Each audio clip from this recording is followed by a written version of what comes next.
those 6 years, I had this like shining beacon that I was heading towards, and it made me wake up at 5 o'clock in the morning, super psyched to try and pursue this dream. And could this actually exist? This really improbable line of hope that goes up this incredibly blank, steep wall. And the last season, like I didn't know if it was going to happen. It was possible that we do it this year.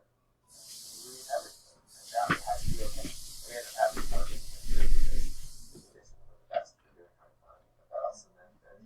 There's some ice balls. I don't know how many size piece of ice with bright light before. My held is in the portal edge, and I can't go anywhere. I'm stuck to this fixed line. It's either going to hit me or it's not. And I was like, this sucks. We're both prepared to fail. But we got on a roll. Key pieces started to fall into place. And it's clear that, well, the only thing left to do is a push. This major crack in the feature system, one on Escalito and one on the wall. Right. And we have to connect the two. And there's nothing in between. Then it came down to this incredibly technical style of fun. Kevin's expertise really, really was key in this because he was so good at analyzing everything. The slightest variations in body position, the angle that you step on these tiny ripples. You had to choreograph the whole thing down to a perfect science and sand off any ridges on our shoes, sand off any ridges on our fingertips so that we could make contact with the wall. And then that only got us halfway there. I mean, what it came to in the end is actually really belief.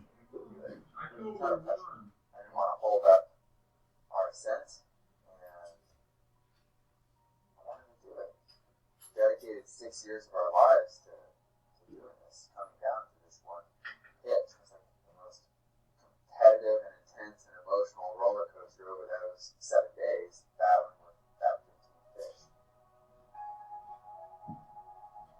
I was like, I can't imagine going to the top of this thing without Kevin. Like, we've been working on this together for so long, and I started joking around a lot more. I was like, if I can just seem like I'm totally content to be up here and wait it out as long as possible, that's going to help take pressure off Kevin. The fact that I dropped my phone off the wall and I didn't have to like deal with emails anymore, I was like, this is fun. Like, this is a moment in life that I'm never going to forget. And if it lasts a bit longer, that's a great thing. That battle that Kevin was going through was really extraordinary to watch. You see all these great moments in sporting history that are kind of legendary, and I was like, I was the only one right there to witness it.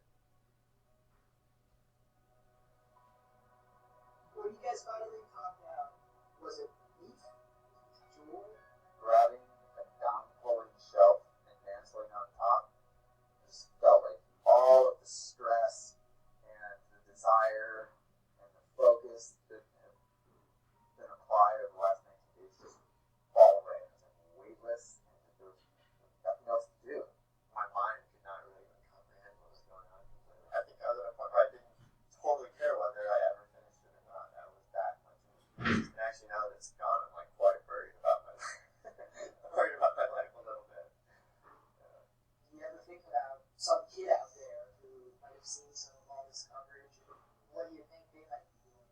This climate became so much bigger than us. To think that there's some kid out there that's totally inspired, who knows what that'll lead to. That's the good stuff.